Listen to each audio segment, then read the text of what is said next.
Assalamualaikum warahmatullahi wabarakatuh. Jumpa lagi di Hidayah Molaf Channel, channel yang mengedukasi dan menghibur. Dan di kesempatan siang ini kita akan kembali membahas tentang Alkitabiah ya, segala hal yang berhubungan dengan Alkitab, dengan wartawan Injil ya, dengan Bang Frans Donald dari wartawan Injil. Dan selamat siang Bang Frans Donald dari wartawan Injil nih, dari channel wartawan Injil. Nggak ada suaranya Selamat Bang, kok siang. hilang? Selamat siang, oke. Jadi khusus untuk membedah Alkitab, saya undang Bang Frans Donald karena saya rasa Bang Frans Donald sangat mengerti dan cukup bisa menjelaskan tentang pengajaran yang ada di Alkitab. Ya, karena sesuai namanya juga ini wartawan ya, mewartakan apa yang ada di Alkitab atau Injil ya. Oke. Jadi untuk tema kita hari ini adalah tentang ini ya, kata-kata yang kadang-kadang orang berpikir nih kata umpetan, padahal ini kata-kata yang sesuai dengan Alkitabiah juga ya, masalah kata bajingan, anjing dan ular beludak ini ya. Ini kata-kata yang kesannya itu kasar sekali, tapi sebenarnya benar-benar tertulis di Alkitab ya Bang ya. Iya, betul sekali. Jadi memang kan ini sudah mulai ya, sudah mulai. Udah. Ya, baik. Pertama-tama saya ucapkan terima kasih buat kesempatan ini. Buat yang berbahasa Arab, Assalamualaikum warahmatullahi wabarakatuh. Bagi yang berbahasa Ibrani, Shalom Aleichem. Ya, salam sejahtera buat semuanya. Baik, sahabat-sahabat, dan terima kasih Bang Julius atau Mas Julius ya. Jadi memang ketika kita berbicara Alkitab, ini saya berikan pengantar dulu ya. Ketika kita bicara Alkitabiah, maka kita harus memahami betul istilah-istilah yang ada di dalamnya. Kalau tidak nanti bisa kacau ya. Satu contoh saya kasih istilah yang gampang yang sering saya bahas dengan Bang Julius juga beberapa kali saya bahas. Misalkan istilah God atau Allah dengan istilah kurios atau Tuhan atau Tuhan yang ada di Alkitab. Jika memahami dua istilah itu aja masih belum paham atau masih salah-salah, keliru-keliru, akibatnya fatal. Ya. Nah, pada kesempatan ini kita akan membahas bahasa yang lain. Bahasa Alkitab atau istilah yang ada di Alkitab yang menyebut tentang adanya orang bajingan. Itu tertulis jelas di dalam Kitab Bilangan 11 ayat 4 terjemahan Lembaga Alkitab Indonesia. Kemudian ada juga istilah-istilah seperti binatang. Jadi satu hal penting yang harus dipahami, kalau orang mau berbicara tentang kekristenan, ya harus memahami betul istilah-istilah yang ada di dalam Alkitab. Dan istilah binatang ya itu sangat Alkitabiah. Ya. Yesus sendiri disebut sebagai singa. Singa dari suku Yehuda. Iblis juga disebut singa, singa yang mengaum. Ya, di Perjanjian Lama juga ada dalam kitab Bilangan kitab Daniel ya, simbol-simbol binatang. Nah, kemudian orang Kristen sendiri di dalam Alkitab diidentikan atau disimbolikan dengan domba. Kristen yang palsu atau murid Yesus yang palsu disimbolkan dengan kambing. Nah, jadi hal-hal seperti ini harus dipahami dulu. Kristen sejati domba, Kristen palsu kambing, Yesus singa. Yesus juga disebut anak dombanya Allah. Iblis juga disebut ular, ular beludak atau ular tua. Nah, kemudian guru-guru palsu. Kalau tadi Kristen disebut sebagai domba, Kristen palsu sebagai kambing, maka orang-orang atau pribadi-pribadi yang membahayakan domba-domba ini, yaitu guru-guru palsu, disebutnya sebagai apa? Ada disebut sebagai serigala, ular beludak. Ya, jadi kalau namanya domba di padang gitu ya, lagi digembalakan, binatang-binatang yang membahayakan domba bukan kecoa, bukan buaya, bukan apalagi burung elang, bukan. Maka guru-guru palsu tidak disebut sebagai buaya, bukan ya. Meskipun buaya itu berbahaya juga, tetapi disebut sebagai apa? Serigala, ular beludak, anjing, anjing buas, dan sebagainya ya. Nah, jadi sebelumnya saya beri ilustrasi begini, Bang Julius.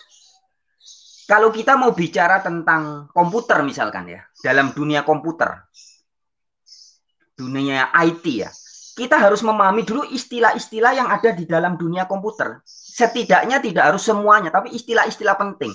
Misalkan software atau perangkat lunak, hardware, perangkat keras. Ya. Ketika dibilang perangkat keras, kalau kita tidak paham bisa dipikirnya itu ada tang, ada martil, ada linggis, ya, ada kunci Inggris atau batu atau apa.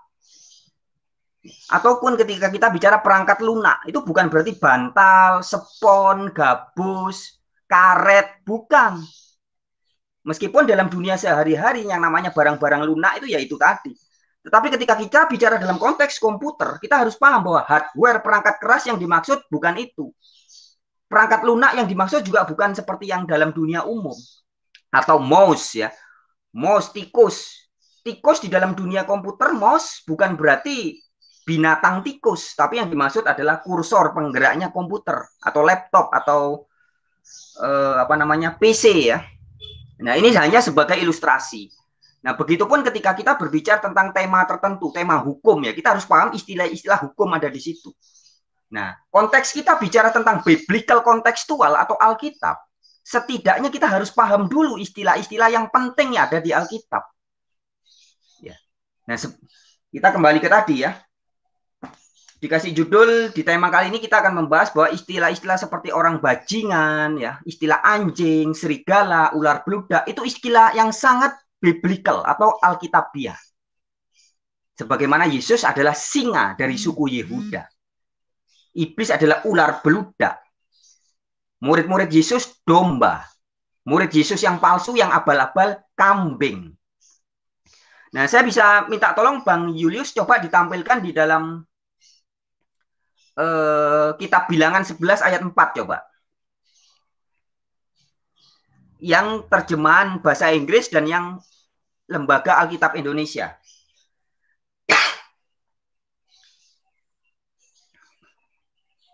Itu terjemahan apa itu? Yang Lembaga Alkitab Indonesia yang terjemahan baru, yang biasa. Ya, itu ya. Orang-orang bajingan yang ada di antara mereka. Ya, jadi ada orang-orang bajingan di antara mereka. Siapa mereka? Itu ini orang-orang Israel. Di antara orang-orang Israel pada saat itu yang setelah keluar dari Mesir ya, ada orang-orang yang disebut sebagai orang-orang bajingan. Terjemahan oleh Lembaga Alkitab Indonesia. Kalau dalam bahasa Inggrisnya coba dikasih yang bahasa Inggris.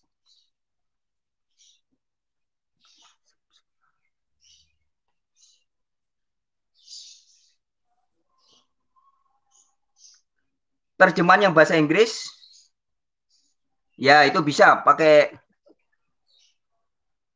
now the mixed multitude.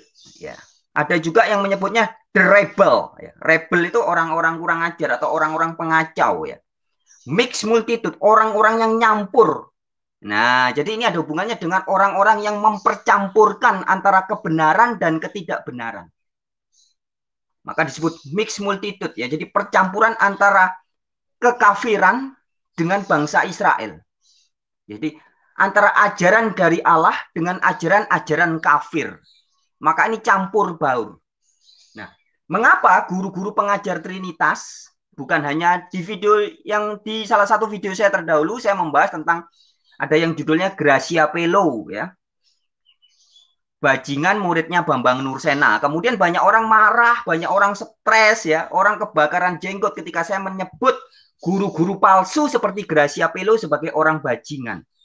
Nah, tetapi kalau orang memahami istilah ini Alkitabiah, maka orang bisa paham bahwa kelompok yang mencampur adukkan kebenaran dan kebatilan, ya, mencampur adukkan antara ajaran Allah dengan ajaran kafir, ini layak disebut sebagai orang bajingan, mencampur adukkan. Nah, Trinitas ya, jadi bukan cuma Gracia Pelo sebenarnya. Semua guru-guru pengajar Trinitas itu mencampur adukkan antara kebenaran Alkitab yang mengatakan Allah itu esa, Allah itu satu. Kemudian dicampur dengan budaya-budaya kafir sehingga menjadi satu tapi tiga.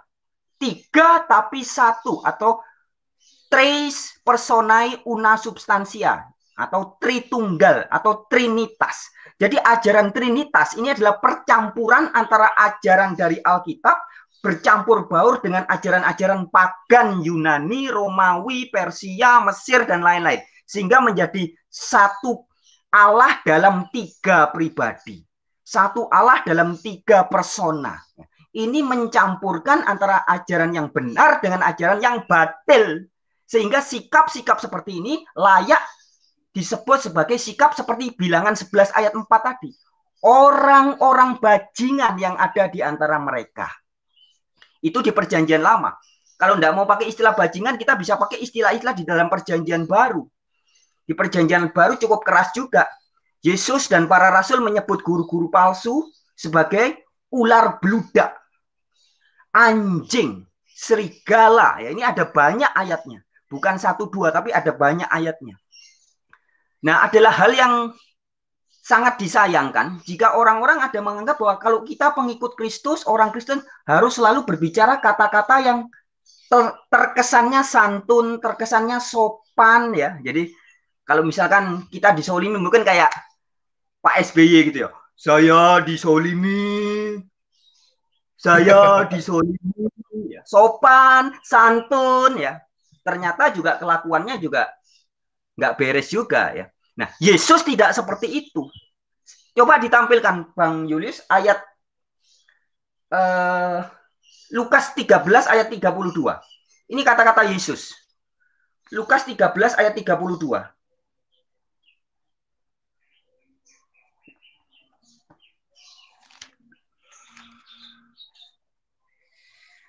Lukas 13 ayat 32. Mulai dari ayat 31 sampai 32. Perkataan Yesus dalam Injil Lukas 13 ayat 31 sampai 32. Bisa ditampilkan Mas Julius?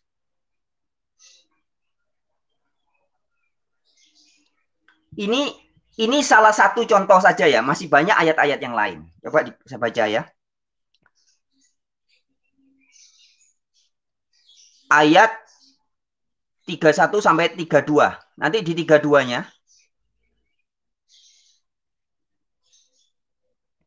terjemahan Alkitab biasa ya. Pada waktu itu datanglah orang Farisi dan berkata kepada Yesus, "Pergilah, tinggalkanlah tempat ini, karena Herodes hendak membunuh engkau." Ya, jadi Herodes mau membunuh Yesus. Selanjutnya, jawab Yesus kepada mereka, "Pergilah dan katakanlah kepada si bapak itu." Bukan. Yesus tidak bilang si bapak itu, si raja itu, si Herodes itu. Tidak. Tapi dikatakan apa oleh Yesus? Si serigala itu. Nah ya. Jadi Raja Herodes oleh Yesus disebut sebagai apa? Serigala itu. Saya kasih apa ini namanya? Perbandingan saja ya. Ini tidak ada maksud lain, hanya percontohan. Beberapa tahun yang lalu di Indonesia kita punya presiden yang oleh sebagian orang, presiden yang sok sopan, sok santun, saya tersolimi, saya harus sopan ya. Presiden yang itu oleh beberapa orang disebut sebagai kebo, si kerbau. Si kerbau ya, itu presiden. Nah, Yesus menyebut raja, ya kalau zaman sekarang kan negara kita bukan dipimpin raja tapi presiden. Itu ya seperti itu. Kalau zaman beberapa tahun yang lalu ada orang menyebut salah satu presiden kita sebagai si kerbau karena kelakuannya yang penuh kemunafikan. Yesus juga di zamannya menyebut Raja Herodes sebagai serigala. Ya, ini raja loh. Pimpinan tertinggi loh disebut sebagai serigala. Dan inilah kata-kata Yesus yang tegas. Yesus memang sangat sopan, sangat santun, sangat lemah lembut kepada orang-orang yang perlu disopani, orang-orang yang perlu disantuni, orang-orang yang perlu dilemah lembuti. Tapi kepada guru-guru palsu, Yesus tegas. Ya, Yesus menyebut mereka sebagai anjing, ular beludak, kuburan di labur putih, dan ada juga serigala. Serigalanya aja ada 3 macam kalau istilahnya Yesus. Ada serigala buas, serigala berbulu domba. Ya. Jadi istilah-istilah seperti ini harus dipahami buat siapapun kita yang mau masuk dalam dimensi atau dalam biblical kontekstual. Jadi dalam konteks Alkitab ya. Harus jelas ini istilah-istilahnya. Jadi siapapun yang nggak berani ngaku Kristen, apalagi mengajar lewat media sosial, lewat ceramah, lewat khotbah, harus memastikan dirinya ada di posisi mana. Apakah sebagai domba, sebagai kambing, atau jangan-jangan sebagai ular beludak, serigala. Serigalanya bisa serigala buas, bisa serigala ganas, bisa juga serigala berbulu domba. Nah, ini semua istilah yang ada di Alkitab. Jadi kira-kira seperti itu, Bang Julius ya. Jadi orang jangan keluar konteks dari Alkitab. Kita bicara Alkitabiah ini harus jelas, lurus. Jangan kemudian dibawa-bawa. Beberapa waktu yang lalu di video-video saya juga sempat menyebut Deki Gadas, ya, guru palsu yang sudah jelas memfitnah saya, memfitnah Beni Irawan, memfitnah teman-teman saya semua. Ya. Maka saya sebut Deki Gadas sebagai guru palsu. Kamu serigala, Deki Gadas. Kamu dokter serigala, saya bilang gitu. Kemudian dia marah dan dia katanya mau menuntut, mau memenjarakan saya. Saya langsung bilang, kamu ini ngerti Alkitab apa enggak? Kamu sudah jelas-jelas pemfitnah dan penipu, penebar hoax, penebar kebohongan publik. Ya. Kamu mau minta disebut apa? Tinggal pilih di Alkitab. Ada orang bajingan, ada serigala, ada kuburan di labur putih, ada babi, ada anjing. Ini memang sebutan untuk orang-orang itu. Kalau Anda taat kepada Yesus sesuai dengan ajaran Yesus, Anda layak disebut mbek, ya, domba. Kalau palsu, kambing. Kalau guru palsu, yaitu tadi. Serigala, ular beludak, dan sebagainya. Baik, sekian dulu. Oke. Nah, saya mau nanya nih, Bang Personal. Bang Personal melihat ini gimana? Ini kan lagi hot sekarang Joshua Tewu lawan Mangapul Sagala ya. Yang dua-duanya kalau saya lihat dari Bang Personal, pasti bilangnya dua-duanya kan guru-guru palsu. Sama ya. Bang Personal lihatnya gimana nih? Ya, makanya saya di beberapa hari yang lalu, seminggu yang lalu kalau nggak salah, videonya Beni Irawan menanggapi Pak Pendeta Mangapul Sagala. Sagala itu kan salah satu marga terhormat di mana itu ya? Batak ya. Nah, ini kelakuan Mangapul ini mempermalukan, sehingga saya ganti, saya kasih tanda kutip, Mangapul serigala berbulu domba. Jadi kelakuan Pak Mangapul ini sudah seperti serigala berbulu domba, bukan sagala lagi ya. Tapi serigala lebih cocok. Itu aja sih komentar saya. Oke, mungkin saya kasih kesempatan dulu untuk, ini ada teman baru ya. Ini Bang Sijabat. Bang Sijabat ini kemarin ngaku dapat SK dari Yesus untuk memberitakan Injil soalnya. Ya, terima kasih. Bang Sijabat ya, silakan. Nah, jadi kalau saya lihat judul kita nih, istilah-istilah itu ya yang tertulis dalam Alkitab ya. Sebenarnya istilah itu mengacu kepada sifat manusianya sebenarnya. Jadi tidak ada yang salah di situ karena dalam istilah itu sangat jelas makna dari nama itu gitu loh. Istilah itu tujuannya apa? Karena tidak mungkin kita menyatakan penjahat seorang domba, padahal domba itu adalah binatang yang penurut kan gitu kan. Tidak mungkin dibilang domba, pasti dibilang serigala karena serigala lah yang suka menerkam, ya kan? Tanpa melihat pandang bulu dia baik apa jahat, ya diterkam semua kan gitu. Karena iblis juga sama, iblis itu tidak memandang manusia itu jahat apa baik, bagaimana caranya dia untuk menarik kita kepada kubunya dia gitu kan, supaya mengikuti dia, supaya nanti di akhir zaman nanti banyak teman-temannya dia nanti di neraka kan. Makanya kalau seandainya manusia bisa mengerti dengan firman yang sebenarnya di jalan yang lurus, maka iblis pun akan sangat-sangat mungkin dia menangis Bombay kalau dia tidak bisa menarik manusia itu sebagai rekannya dia gitu. Begitu saudaraku. Jadi Oke, jadi sedikit lagi untuk masalah Joshua Teu sama Mangapul Sagala yang suka mensesat-sesatkan orang sama seperti Dr. Deki, saya sendiri mengatakan seperti ini. Itulah orang-orang Kristen yang masih kurang memahami firman Tuhan. Sebab kenapa saya berkata seperti itu? Di saat dia menyesatkan orang, di saat dia menghakimi seseorang, maka orang lain akan menghakimi dia. Sebab firman Tuhan juga sudah berkata, janganlah kamu menghakimi sesamamu. Sebab manusia tidak pantas untuk menghakimi sesama manusia. Karena penghakiman yang sesungguhnya itu nanti ada di akhir zaman, ditentukan oleh Sang Kuasa. Seperti itu. Oke, ini Bang Sijabat artinya setuju ya kalau orang-orang seperti mereka ini dipanggil serigala juga ya. Kalau saya sih tidak mau saya menyatakan mereka serigala, cuman kalau saya sifatnya selalu meminta kayak Mangapul Sagala, Dr. Deki, mungkin Pak Joshua Teu, selalu saya minta apa sama mereka? Mari kita uji kebenaran firman yang kamu imani. Mari kita uji, biar kita tahu kebenarannya. Tanpa kita harus menyesatkan orang lain. Jangan kita berkata merasa paling benar, padahal diuji lari dari jalurnya gitu loh. Oke, tumben nih Bang Sijabat agak bagus hari ini. Saya terkejut juga nih, shock. Oke. Makasih Bang Sijabat. Mungkin saya lanjut ke Bang Alayubi atau Bang Frans mau tanggapi Sijabat. Ya, terima kasih ya. Saya berikan komentar sedikit ya. Bang Julius, tolong ditampilkan Yohanes 7 ayat 24.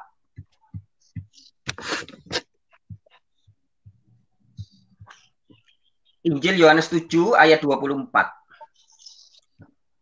Jadi kita bicara konteksnya ini Alkitab ya. Saya pewarta Injil, saya wartawan mengabarkan hal-hal terkait dengan Alkitab ya. Jadi bukan asumsi-asumsi, tapi kita bicara Alkitabiah. Maka perlu selalu ada menampilkan ayat. Yohanes 7 ayat 24.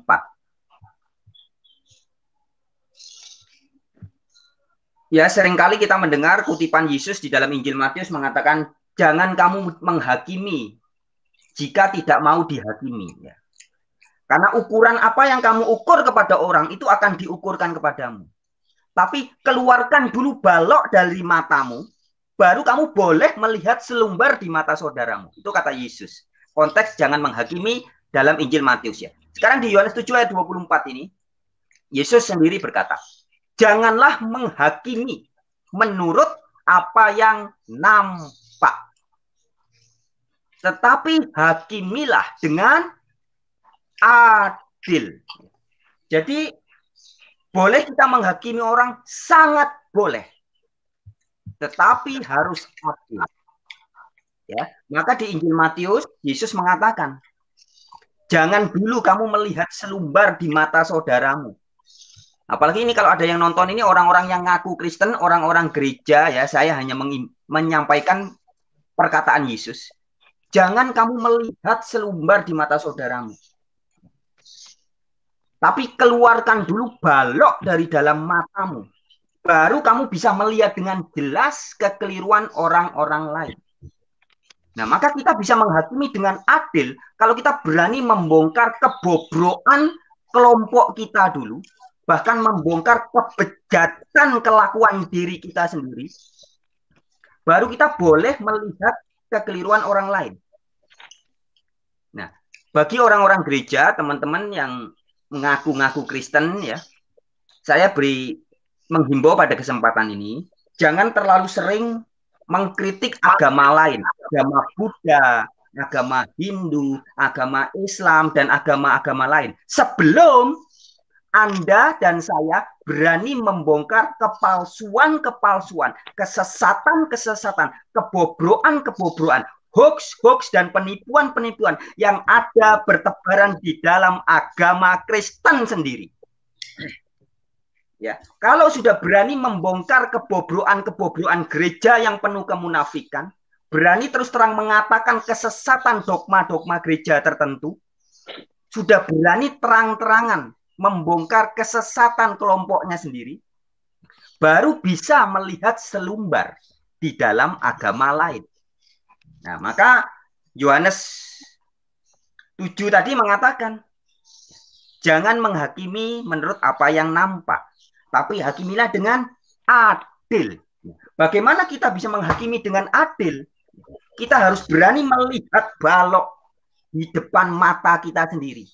Kita harus berani melihat, kalau dalam itu kan kata-kata Yesus, kalau dalam peribahasa bahasa Indonesia kan juga ada. Kuman di seberang lautan tampak, tapi gajah di pelupuk mata tidak tampak. Ya, itu sama seperti perkataan Yesus nanya ya. Wah, jangan terlalu sering kita melihat kesalahan-kesalahan orang lain, kesalahan-kesalahan kelompok lain, sebelum berani menelanjangi kebejatan-kebejatan pribadi kita, kebobroan-kebobroan pribadi kita. Kita berani mengakui segala dosa-dosa dan kemunafikan kita, baru kita bisa melihat selumbar di mata orang lain. Nah, kemudian soal sebutan kita, tadi disinggung ya, ada Joshua Tewu, kemudian Mangapul Serigala, dan yang lain-lainnya. Jadi menyebut sesat itu sebenarnya sangat alkitabiah, ya. Sangat biasa banget di Alkitab. Ya. Sesat itu kan berarti keluar jalan. Yesus sendiri banyak menyebut orang sesat. Bahkan muridnya Yesus ketika ditegur oleh Yesus, kamu sesat. Jadi muridnya Yesus sendiri oleh Yesus ditegur, kamu sesat. Itu sebab kamu tidak mengerti kitab suci maupun kuasa Allah. Kamu sesat. Jadi istilah sesat itu biasa. Nah, masalahnya adalah ketika Bambang Nursena, Gracia Pelo, Deki Gadas, dan guru-guru pengajar Tritunggal menuduh saya, teman-teman saya, Beni Irawan, orang-orang Unitarian, juga teman-teman Saksi Yehova dituduh sebagai sesat, sebagai bidat. Nah, tuduhan itu yang harus dipertanggungjawabkan secara alkitabiah. Kalau tidak bisa mempertanggungjawabkan, maka akan kembali. Ya. Jadi tuduhan itu akan berbalik kepada diri mereka sendiri. Satu contoh, ketika saya bidat sesat, karena saya tidak percaya Tritunggal. Nah, maka dengan gampang kami tinggal membalik. Saya bilang, saya percaya satu-satunya Allah yang benar hanya Bapa. Loh, dari mana saya tahu? Dari mana Unitarian tahu bahwa satu-satunya Allah yang benar hanya Bapa? Dari perkataan guru kami, yaitu Yesus Kristus. Yohanes 17 ayat 1-3. Bapa, engkaulah satu-satunya Allah yang benar. Nah, jadi ukurannya firman Kristus. Siapapun boleh menuduh saya sesat. Dan saya juga bisa menuduh orang sesat. Tetapi ketika kita tidak bisa membuktikan tuduhan kita, maka kita masuk dalam kategori anjing, serigala, ular beludak, orang bajingan, ya, pekerja-pekerja curang. Tapi ketika kita mengatakan, saya mengatakan misalkan Deki Gadas pemfitnah, saya bisa berikan bukti. Saya mengatakan Bambang Nursena penebar hoax, telah menebarkan dusta, kebohongan publik, kemudian penghasutan rakyat, saya bisa buktikan. Sejak puluhan tahun yang lalu Bambang Nursena menghasut banyak orang untuk membenci kelompok Saksi Yehova. Bambang Nursena menulis buku, membuat seminar untuk membuat komunitasnya benci terhadap orang-orang Unitarian. Dan hasutannya sukses. Meskipun belakangan ini dia bergelar sebagai doktor ahli hukum. Ya. Bambang Nursena itu doktornya ahli hukum. Tapi kelakuannya, track recordnya kita bisa lihat. Dia menghasut banyak masyarakat sehingga hari ini di Indonesia banyak orang yang sudah kemakan hasutan dari Bambang Nursena, termasuk muridnya yaitu Gracia Pelo. Sehingga ikut-ikutan menuduh Unitarian bidat, Unitarian sesat, Unitarian tidak alkitabiah. Nah, hasutannya itu berhasil. Sehingga sampai hari ini, saya, Beni Irawan, dan teman-teman saya yang Unitarian, yang menolak Trinitas semua, termasuk kawan-kawan kita di kelompok Saksi Yehova, ini dituduh sebagai sesat, bidat. Ini akibat dari hasutan orang-orang seperti Bambang Nursena, Gracia Pelo, dan teman-temannya. Dan inilah orang-orang bajingan. Orang-orang yang mencampur adukkan kebenaran Allah dengan kebenaran kafir, kemudian diklaim sebagai ajaran Alkitab. Baik, silakan dilanjut. Ada yang mau berbicara lagi? Oke, saya izin sebentar ini cuma sebentar ya Bang Fran ya. Terima kasih waktunya. Terima kasih HMC waktunya ya. Saya duluan. Mungkin setelah pertanyaan ini saya berangkat ke masjid. Ini sebetulnya begini Bang Fran. Bang Fran ini boleh menjawab dan gitu kan. Dan mohon maaf apabila pertanyaan saya ini agak melenceng dari topik gitu kan. Nah, teman saya ini si Jabat ini kemarin ya kemarin kalau nggak salah Bang Fran, dia Ya, berpemahaman ya, dia berpemahaman bahwasanya pada saat Yesus dikandung oleh Maria ya, bapaknya Yesus itu juga ikut dikandung di dalam perut Maria dan pada saat melahirkan bapaknya itu juga ikut dilahirkan. Ini menurut Bang Fran seperti apa, Bang? Silahkan. baik, terima kasih atas pertanyaannya. Mungkin pertanyaan itu mewakili orang-orang lain ya yang bertanya serupa dengan itu. Jadi Allah Bapa adalah Yesus Kristus. Maka ketika Allah Bapa mau menyelamatkan manusia, dia menjadi bayi masuk ke rahimnya Maria. Ya. Inilah salah satu ajaran hasil dari asumsi pola pikir manusia yang tidak mengerti kitab suci. Sudah sangat jelas di dalam kitab-kitab perjanjian lama dikatakan Allah, God is not a man. Allah bukan manusia, bukan laki-laki. Allah bukan anak manusia. Tetapi kalau orang tidak memahami ayat-ayat seperti ini, maka bisa berasumsi liar. Dikatakan Bapa, yaitu Yesus itu sendiri, atau Bapak bersama Yesus, lahir, masuk di rahimnya Maria, dikandung di dalam rahimnya 9 bulan, keluar kemudian berubah menjadi manusia, pura-pura jadi manusia, ya. 100% manusia, 100% Allah. Nah, ini semua doktrin-doktrin hasil dari imajinasi kesesatan pikir manusia yang tidak mengerti kitab suci. Jadi orang sesat ada, kalau menurut Yesus adalah, Yesus berkata, kamu sesat, sebab kamu tidak mengerti kitab suci maupun kuasa Allah. Itu tertulis ya di Injil Matius. Jadi orang sesat adalah orang tidak mengerti kitab suci maupun kuasa Allah. Nah, dianggap Allah kuasa itu menjelma menjadi manusia. Padahal kitab suci mengatakan Allah mengutus, Allah mengirim utusannya, bukan menjelma jadi manusia. Ya, sebentar saya mau luruskan ini. Sebentar ya, Bang. Jadi gini, waktu Allah turun dalam rupa manusia, yang berubah jadi manusia itu bukan Allahnya. Allah itu tetap roh. Yang berubah itu adalah firman-Nya yang menjadi manusia. Ya kan? Makanya waktu Yesus disalibkan dia berkata apa? Ibu, inilah anakmu, inilah ibumu. Makna dari anak di situ bukan berarti anak secara manusia kita pada umumnya, ibu di situ pada umumnya. Anak di situ menyatakan anak dalam daging. Ibu di situ artinya apa? Ibu. Kenapa Yesus berkata inilah ibumu? Bahwa Yesuslah yang menyertai Bunda Maria, hidupnya Maria. Karena apa? Yesus itu adalah Allah sendiri, rohnya. Ya, makanya banyak ayat yang mengatakan Yesus berkata bahwa supaya kamu percaya bahwa akulah dia. Banyak kata-kata kiasan yang diucapkan Yesus yang perlu kita maknai sebenarnya di situ. Jadi bukan berarti contohnya Yesus itu Bapak itu anaknya Maria, bukan. Yang dikatakan anak di situ yaitu tubuhnya, firman yang menjadi manusia itu. Hanya perantara, itu pun hanya perantara.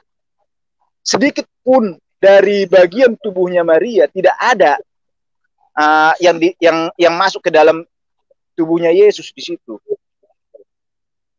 Hanya perantara sebagai penggenapan pengajarannya, penggenapan ajaran. Ada makna itu semua. Makna kenapa Yesus itu lahir secara manusia seperti kita, itu punya makna pengajaran firman. Artinya apa? Supaya Tuhan Yesus mencontohkan beginilah manusia pada umumnya.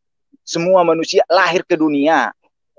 Ya kan? Di saat dia nanti udah lahir, dewasa, harus mengikuti firman-Nya. Di saat mengikuti firman-Nya, di saat dia mati, meninggal, maka dia akan dibangkitkan hidup kembali pada akhir zaman dan akan naik ke dalam surga seperti yang Tuhan Yesus contohkan. Itu penggenapan firman semua.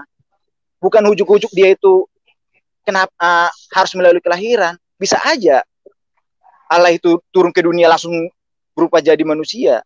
Kalau kita membaca di Keluaran itu ya, waktu kejadian bertemu dengan Abraham, yang dikatakan itu ada 3 orang di situ, dan saya menyatakan satu Allah di situ dan 2 malaikat di situ. Memang secara detail di situ nggak dijelaskan di dalam firman itu. Jadi yang Bang Ayubi bilang tadi, ya kan, bukan berarti Bapak itu anaknya Maria, bukan. Yang dikatakan anak itu adalah anak tubuhnya Yesus. Kalau Allah itu tidak pernah dibilang anak, dia tetap Bapa, dia tetap Allah, tetap Tuhan. Seperti itu.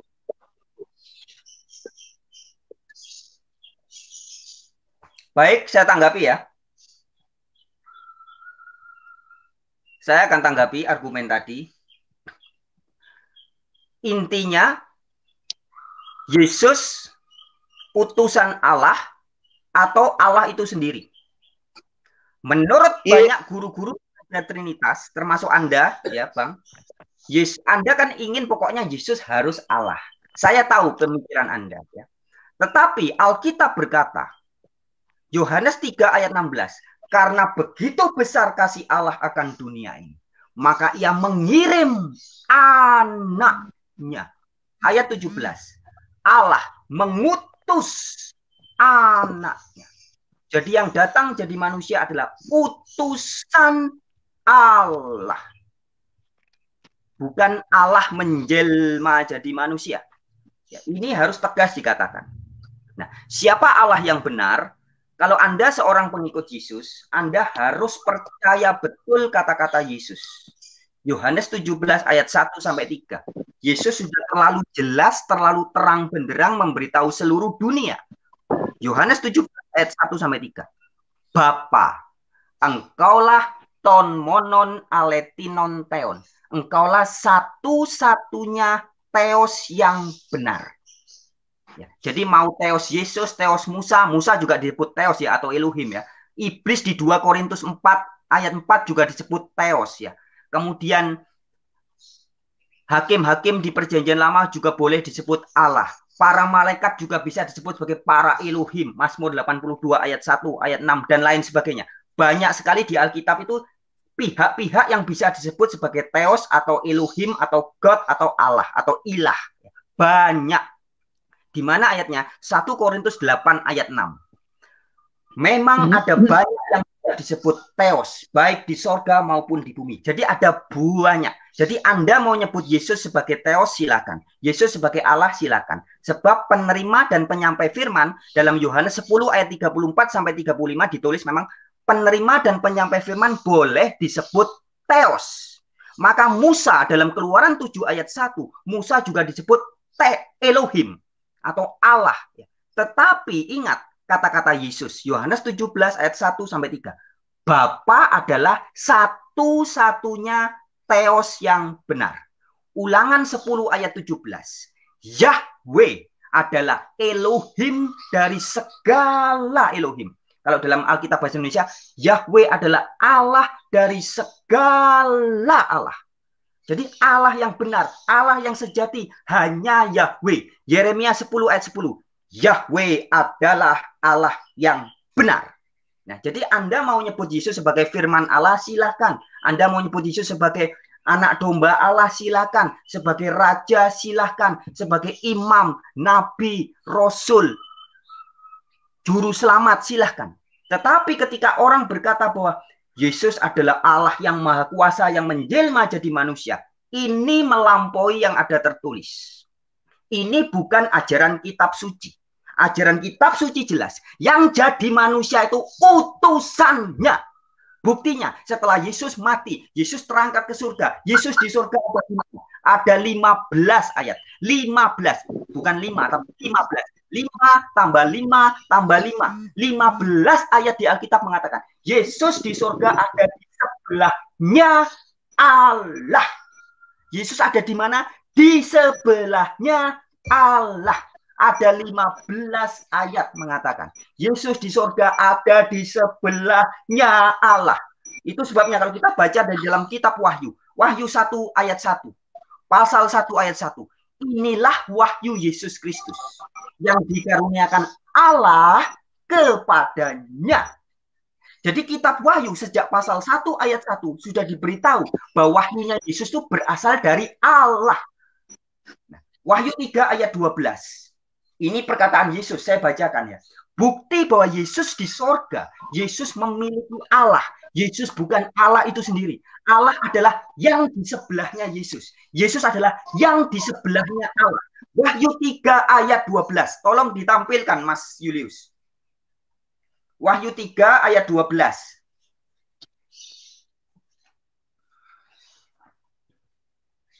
Ya, ini untuk membantah, mengkoreksi, menyatakan kesalahan orang-orang yang masih ngotot berkata, Yesus ya adalah Allah itu sendiri. Nah, kalau kita memperdebatkan Yesus saat jadi manusia, sebelum jadi manusia, itu panjang lebar nanti. Tapi kita lihat saja, Yesus setelah di surga, setelah bukan manusia, dia bagaimana? Dalam 15 ayat Alkitab dikatakan, Yesus ada di sebelahnya Allah. Salah satunya di Kisah 7 ayat 55, Kisah 7 ayat 56. Dan sekarang kita lihat di Wahyu 3 ayat 12. Mana tadi ayatnya? Wahyu 3 ayat 12. Ini perkataan Yesus.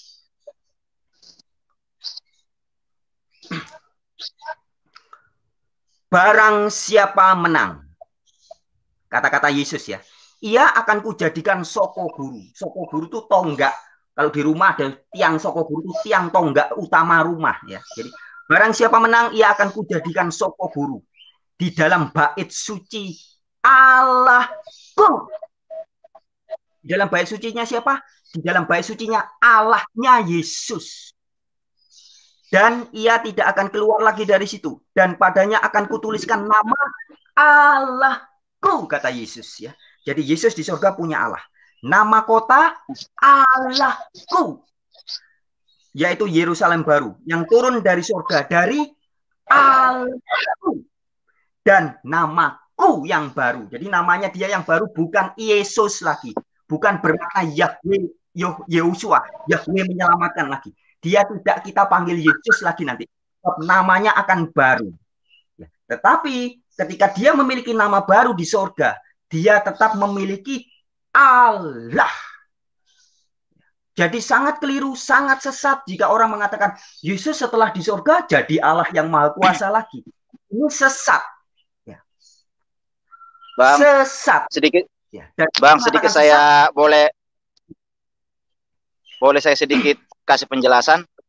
Tunggu biar beres dulu. Oke, dari Bang Fransonal udah beres belum, Bang? Belum.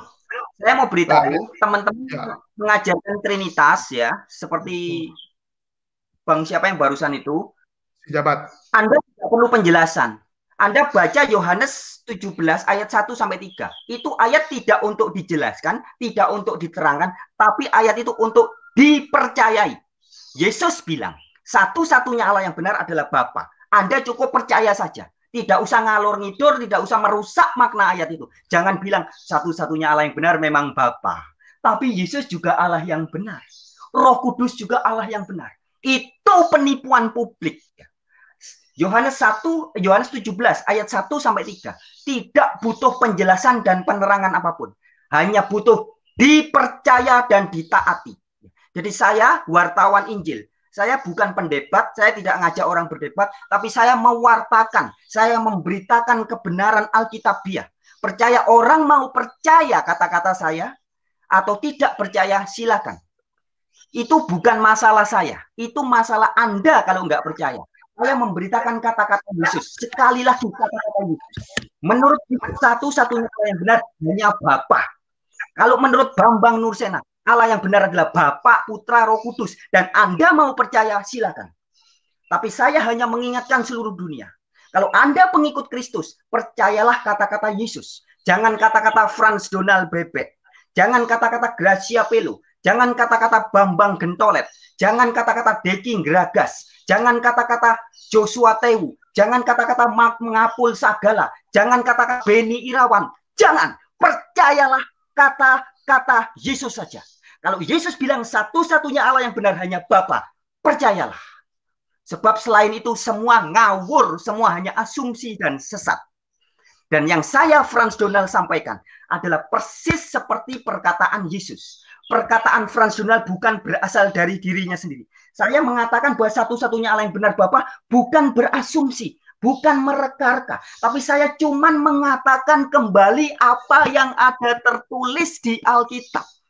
Saya wartawan, berita wartanya sudah ada, tinggal saya sampaikan kembali bahwa satu-satunya Allah yang benar adalah Bapa. Menurut siapa? Menurut Yesus Kristus. Anda mau percaya atau tidak, itu masalah Anda, bukan masalah saya.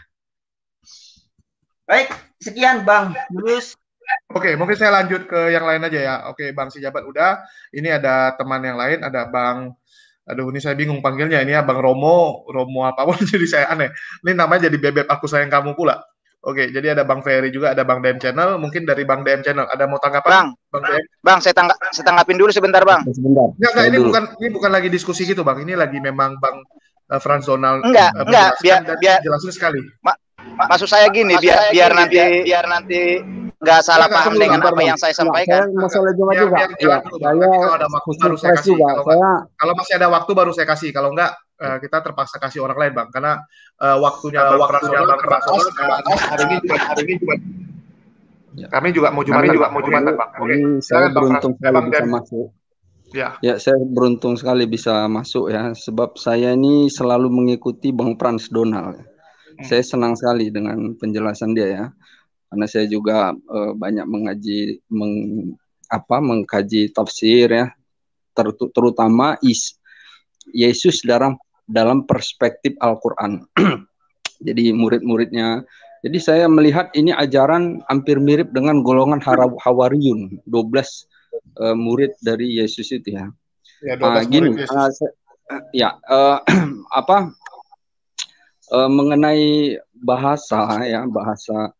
Memang gini, kitab itu dia bukan kasar ya, lugas namanya. Lugas ini secara secara perspektif psikologi, karena saya S2-nya psikologi ya. Dia memang ini adalah suatu metode pendidikan sebenarnya. Jadi kita menempatkan pengucapan terhadap seseorang itu ya, bagaimana dengan pengucapan itu memberikan pengajaran baginya. Makanya Rasulullah Shallallahu Alaihi Wasallam itu mengatakan ya, sombong terhadap orang sombong itu sedekah katanya. Jadi sombong terhadap orang yang sombong itu adalah sedekah katanya.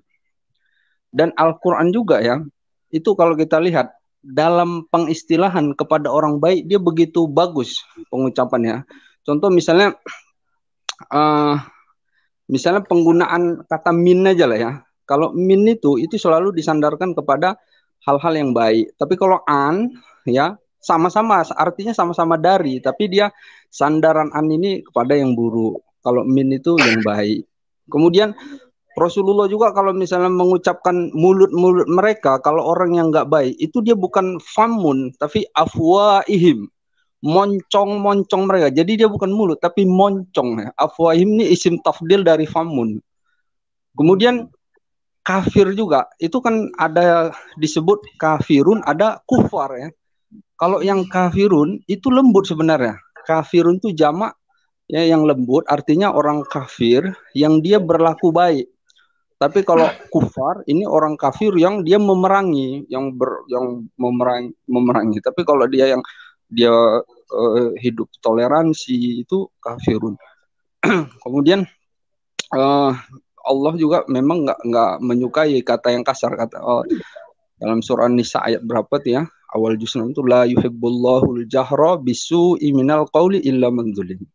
Allah tuh nggak menyukai kata-kata yang kasar illa manzulim, kecuali orang yang dizolimi. Tapi ada pengecualian juga, artinya ada pengecualian. Jadi kita nggak boleh kata-kata. Bisa dicepatkan nggak biar semua kebagian? Iya, oke. Bang, mungkin saya itu aja, saya sebenarnya surprise bisa gabung karena ini sebenarnya saya ngejar sholat Jumat, tapi saya sempatkan masuk. Oke, itu aja Bang, terima kasih. Assalamualaikum. Waalaikumsalam warahmatullahi wabarakatuh, Bang Dem. Oke, saya lanjut mungkin Bang Ferry. Ya boleh menanggapi sedikit ya? Oh, boleh. Silakan, Bang. Ya, tadi terima kasih Bang, siapa itu ya yang mau sholat Jumat. Terima kasih atas tanggapannya. Ya, saya hanya memberikan komentar bahwa tadi di awal sudah saya beritahu, saya berikan sebuah ilustrasi analogi ya. Kalau kita mau bicara tentang dunia komputer, kita harus paham istilah-istilah penting. Tidak semua, tidak harus ngerti semua, tidak. Tapi istilah-istilah penting yang ada dalam dunia komputer, kita harus paham. Nah, demikian juga tadi hari ini barusan yang memberi komentar, memberi contoh ya. Di dalam Al-Quran juga ada istilah-istilah, misalkan orang-orang kafir. Jadi ini istilah, jadi kalau orang menyebut seseorang sebagai kafir, itu Al-Quran atau Quraniyah. Dengan Al-Quran. Kafirun juga, ada juga orang-orang beriman disebut mukmin. Ini istilah-istilah Al-Quran. Nah, harus dipahami dalam kerangka kesadaran pemahaman Artinya, tidak boleh kemudian karena makna dari kata kafir itu, dan kalau bahasa Inggrisnya cover ya, orang yang menutup hati, menutup pikiran dari kebenaran. Maka tidak bisa kita mengatakan, jangan kamu mengkafir-kafirkan orang. Nggak bisa secara Al-Quran. Kalau mau secara bernegara, secara bangsa, budaya, ada tertentu alergi dengan kata kafir, silahkan. Tapi kalau bicara konteks Islam, harus ada kafir dan tidak kafir. Ada kafirun dan bukan kafir. Ini very clear. Jadi tidak bisa melarang orang-orang jangan ngomongin kafir, jangan menuduh orang kafir, nggak bisa. Begitupun ketika kita bicara konteks biblical, kontekstual Alkitab. Kalau mungkin di budaya tertentu, istilah baik dianggap ngeri, menyeramkan, apa kayaknya negatif banget ya. Ya silakan. Tapi dalam konteks Alkitabiah, bilangan 11 ayat 4, istilah bajingan ini adalah orang-orang kurang ajar, orang-orang pengacau, dan orang-orang yang mencampur adukkan antara kebenaran dan kebatilan. Jadi ini istilah Alkitab. Begitupun ketika Yesus menyebut guru palsu sebagai serigala, ular beludak, kuburan di labur putih, anjing. Ini harus dipahami dalam konteks kerangka Alkitab. Jangan kemudian baper, stres, mewek, nangis gara-gara disebut bajingan, padahal kelakuannya memang kurang ajar. Kelakuan orang-orang seperti Gracia Pelo saya sebut sebagai orang bajingan. Karena kelakuan dia sendiri yang membuat dia layak disebut bajingan. Dia mencampur adukkan kebenaran Alkitab dengan kebenaran kafir. Dan kemudian dia memfitnah, memberikan penghasutan kepada banyak orang untuk membenci saya, membenci Beni Irawan, membenci Unitarian, membenci teman-teman Saksi Yehova. Kalau tidak mau disebut bajingan, saya suruh nyari kata di Alkitab yang mana. Ya, saya pakai istilah di Perjanjian Baru. Kalau kamu tidak mau disebut bajingan, hai Gracia Pelo, Deki Gadas, dan kawan-kawan, saya sebut kamu guru palsu, ular beludak, kuburan di labur putih, anjing, serigala. Itulah yang terjadi. Baik, terima kasih. Silakan lanjut. Oke, Bang Ferry, silakan Bang. Shalom. Salam sejahtera untuk semua ya. Terima kasih kesempatan. Saya sangat setuju apa yang dikatakan oleh Bro Donald ya. Jadi apa yang tertulis dalam Alkitab dan apa yang Yesus katakan itu adalah benar-benar dari firman Tuhan. Tapi ada dua pertanyaan yang saya mau tanyakan kepada Bro Donald. Bisa? Boleh, Bisa, silakan. Ya? Oke, pertanyaan pertama dulu ya. Apakah Bro Donald percaya bahwa Yesus adalah Tuhan dan Juru Selamat dan dia mati disalib kemudian bangkit pada hari yang ketiga dan naik ke surga? Kemudian dia akan datang kembali sebagai Raja. Saudara percaya tidak? Percaya kan Tuhan, pengertian Tuhan kamu yang salah Ferry gitu. Udah jelas kok dari awal, ini ulang-ulang gitu. Ya, saya minta tanggapan dari Bro Donald. Percaya ya, nanti tidak? Saya jawab. Itu pertanyaan pertama ya. Kemudian pertanyaan yang kedua. Pertanyaan yang kedua adalah apakah orang yang menyangkal Yesus sebagai Tuhan dan Juru Selamat dan tidak mengakui bahwa dia mati di kayu salib, bangkit, kemudian naik ke surga adalah termasuk guru-guru palsu, nabi-nabi palsu? Saya kira itu pertanyaan saya. Dua. Oke, silakan. Baik, saya jawab. Ya, pertanyaan pertama. Ya. Sebagaimana kita penting memahami istilah-istilah domba bagi murid Yesus, kambing bagi murid Yesus yang palsu, ular beludak bagi guru-guru palsu, serigala, anjing, kuburan di labur putih bagi guru-guru palsu. kita juga penting memahami istilah yang lebih penting dari istilah-istilah tadi, yaitu kata Tuhan dan kata Allah yang ada di Alkitab. Kata Tuhan yang ada di Alkitab itu beda maknanya dengan kata Allah. Ini berbeda dengan kalau kita membaca di Kamus Besar Bahasa Indonesia. Jadi jangan dicampur adukkan. Ya. Bahasa Alkitab tentang Tuhan dan Allah jangan dicampur adukkan dengan Kamus Besar Bahasa Indonesia karena nggak nyambung. Nanti bisa bentrok, bisa kacau. Kata Tuhan di Alkitab berasal dari bahasa Inggris Lord. Bahasa Yunaninya kurios. Siapa yang bisa disebut sebagai kurios? Abraham atau Ibrahim oleh Sarah, oleh istrinya disebut sebagai my kurios. Tuhanku. Abraham adalah Tuhannya Sarah. Itu tertulis di kitab Perjanjian Baru.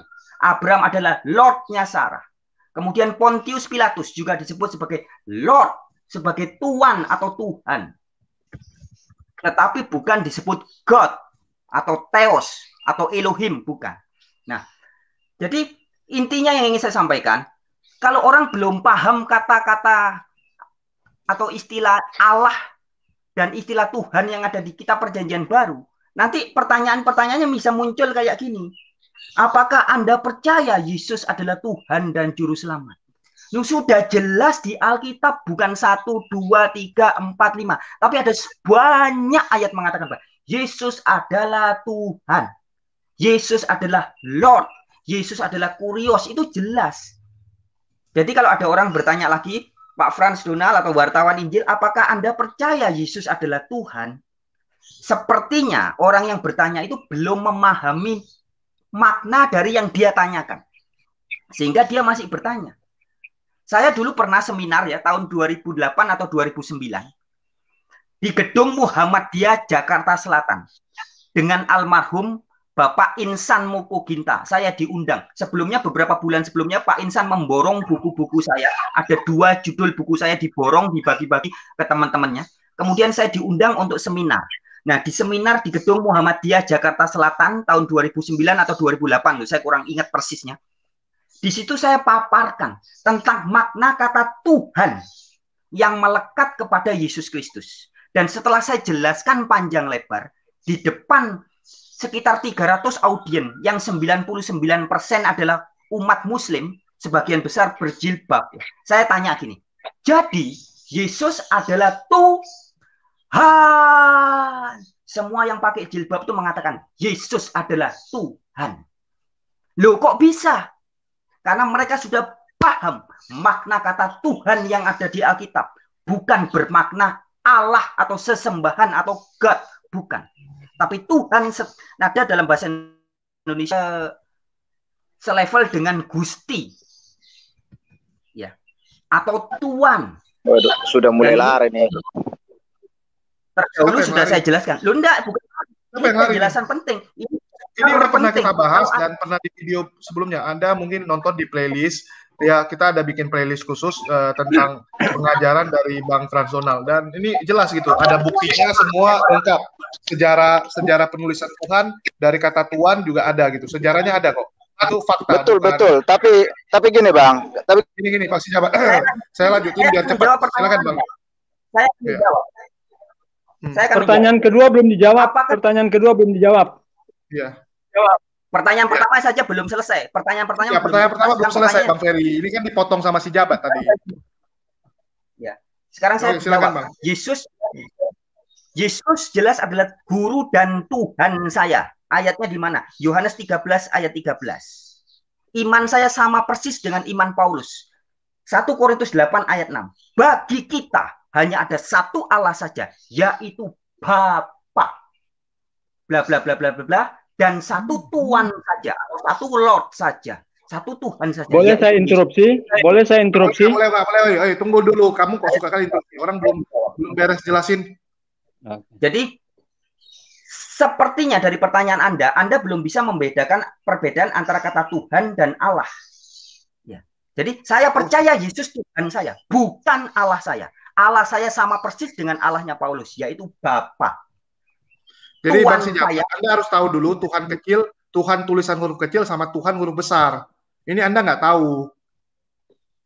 Itu Anda baca Alkitab, itu Tuhan tuh ada dua. Satu Tuhan huruf kecil, satu huruf besar. Kalau huruf kecil itu untuk panggil Yesus. Kalau huruf besar itu untuk terjemahan dari Allah atau Elohim gitu. Salah, Oke, salah bro. Anda begitu. Bro, langsung saja salah. pertanyaan kedua. Langsung saja pertanyaan kedua. Oke, silakan Bang Frans. Bang, Jadi pertanyaan, apakah saya percaya Yesus juru selamat? Jelas. Dikatakan di Alkitab dalam surat Yudas 25 katakan Allah yang esa juru selamat kita through him kalau bahasa Inggris, melalui Yesus. Jadi Yesus itu adalah perantara Allah dalam menyelamatkan manusia. Ayatnya di mana? 2 Timotius 1 ayat 5. Ya. Allah itu esa dan esa juga perantara antara Allah dengan manusia, yaitu Yesus Kristus. Nah, jadi Yesus itu perantara Allah dalam menyelamatkan. Jadi juru selamat yang asli itu hanya Yahweh. Dan Yesus adalah perantara Yahweh. Kalau lebih baca di dalam kitab saya juga dijelaskan. Yahweh adalah juru selamat kita. Dan dia akan mengirim juru selamat kepada orang-orang. Sudah mulai melenceng ini dari makna firman Tuhan yang sebenarnya ini. Ini kan menurut kamu yang melenceng. Anda mau percaya atau tidak percaya, silahkan. Saya menyampaikan apa yang ada tertulis. Di dalam Yesaya. Coba tampilkan ya. Yesaya 19 ayat 20. Ini harus tuntas. Bang Julius, ini harus tuntas ya. Saya sudah paham itu, bro. Bro Donald, langsung saja pertanyaan kedua. Langsung saja pertanyaan kedua. Yesaya 12 ayat. Yesaya 19. Oke. Ayat 20.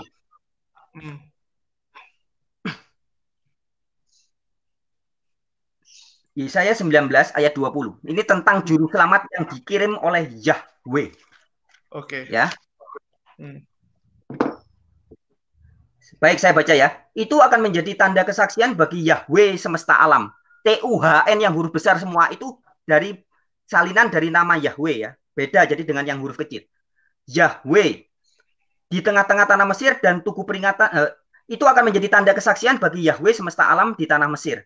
Apabila mereka berseru kepada Yahweh oleh karena orang-orang penindas, maka ia akan mengirim seorang juru selamat kepada mereka yang akan berjuang dan akan melepaskan mereka. Jadi juru selamat itu dikirim oleh Yahweh.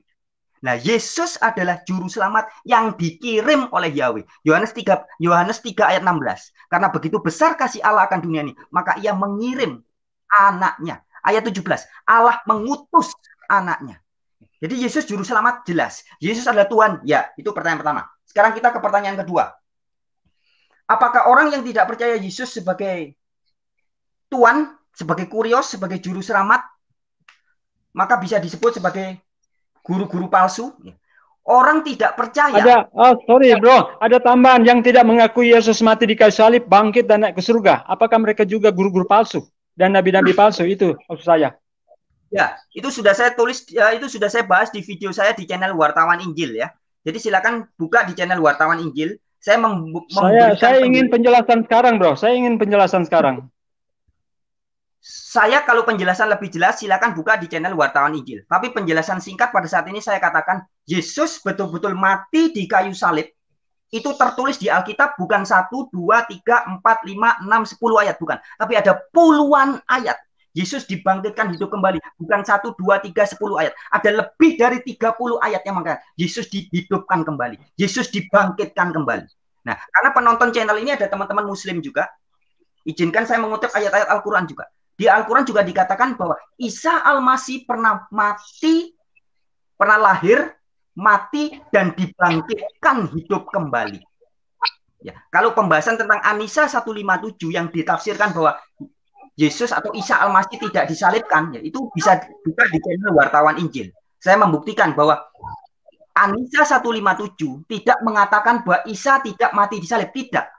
An-Nisa 157 hanya menyampaikan bahwa orang Yahudi tidak membunuh dan tidak menyalibkan Yesus. Dan An-Nisa 157 benar bahwa orang Yahudi tidak pernah menyalibkan Yesus. Sebab yang menyalibkan Yesus adalah Romawi.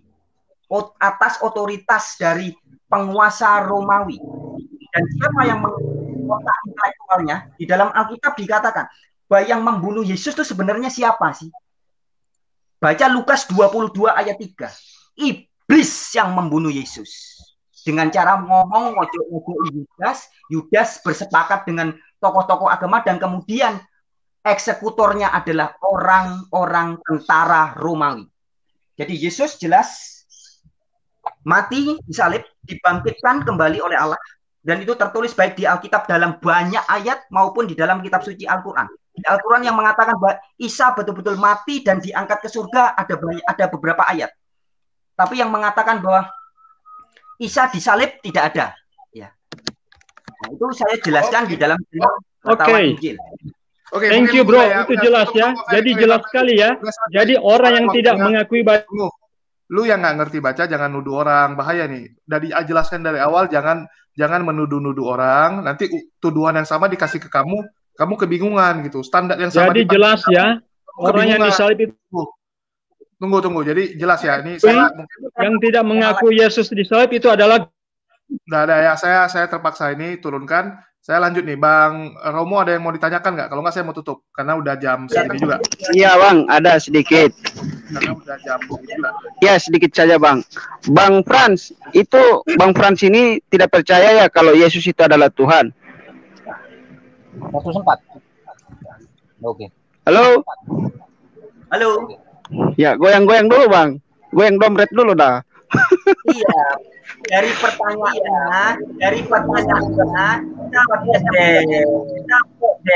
Sama pertanyaannya Bang. Kan udah dijelasin masalah konsep Tuhan itu ini salah pengertian selama ini gara-gara LI gitu.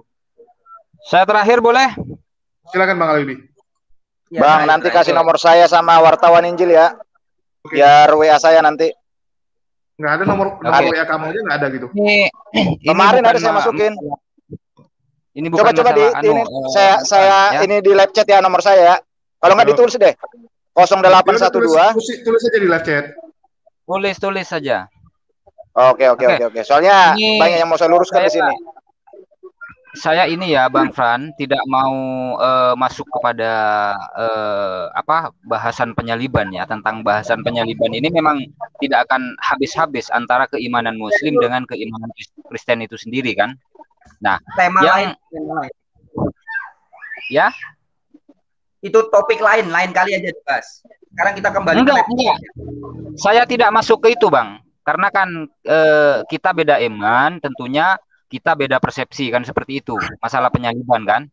Nah, yang ingin saya dapatkan lebih detail dari Bang Fran ini, yang notabene Bang Fran ini kan Unitarian, ya kan? Nah, pertanyaan ini juga sering saya ulang-ulang kepada teman-teman Kristen, ya. Bang Julius, coba tolong tampilkan, Bang Julius. Lagi. Oke, Matius 11 ayat 25, Bang Julius. Terakhir ya. Ya, ini terakhir Bang. Saya juga udah mau siap Jumatan.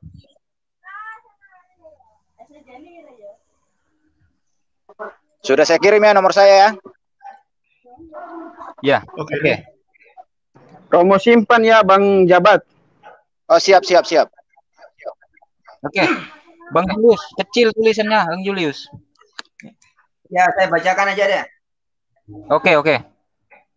Saya bacakan ya. Matius 11 ayat 25. Perkataan Yesus. Aku bersyukur kepadamu Bapa, Tuhan langit dan bumi.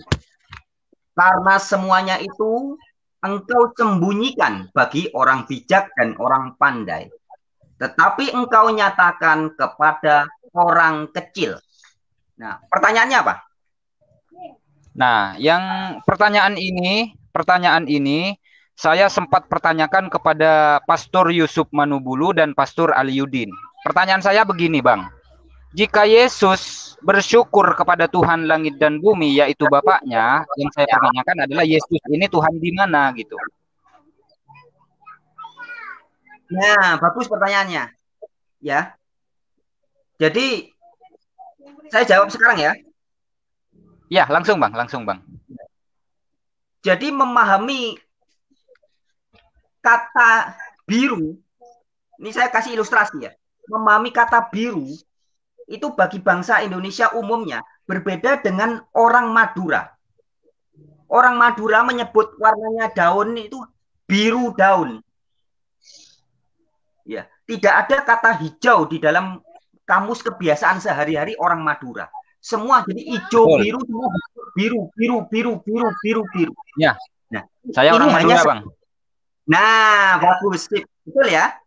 Ini sekedar ilustrasi. Ini sekedar ilustrasi. Nah, bagi teman-teman muslim, sobat-sobat muslim, kalau membaca Al-Quran yang disebut sebagai Rob itu pasti yang dimaksud juga Allah atau ilah. Ya, tetapi bagi budaya Alkitab, kata Tuhan atau kata Tuhan atau kata Lord atau kata Gusti itu bisa menunjuk kepada banyak pihak. Maka jawabannya adalah Ulangan 10 ayat 17. Tolong ditampilkan Bang Yulis biar cepat.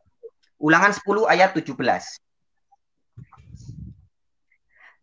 Jadi saya jawabnya pakai ayat ya. Ulangan 10 ayat 17.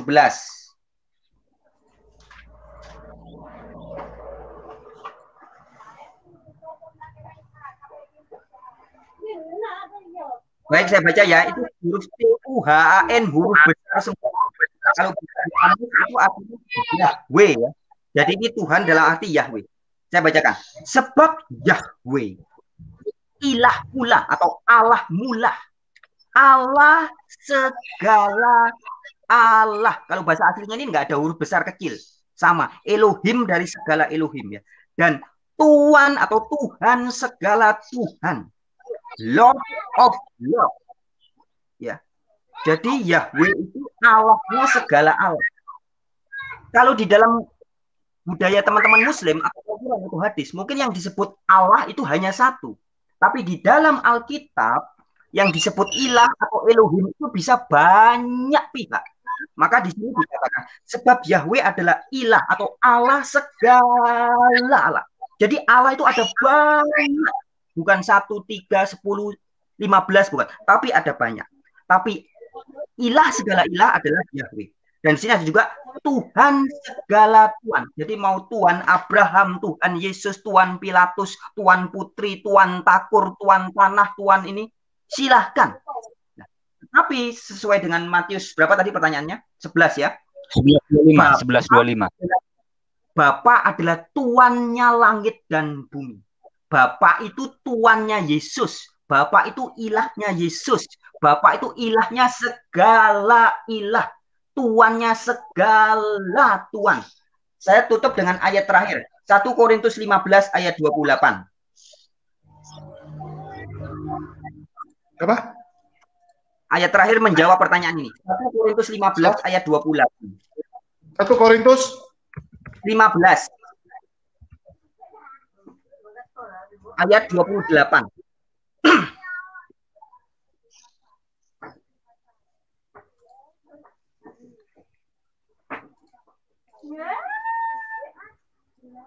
Jadi tadi kan pertanyaan Yesus itu Tuhan yang mana lagi? Ya, jawabannya ya.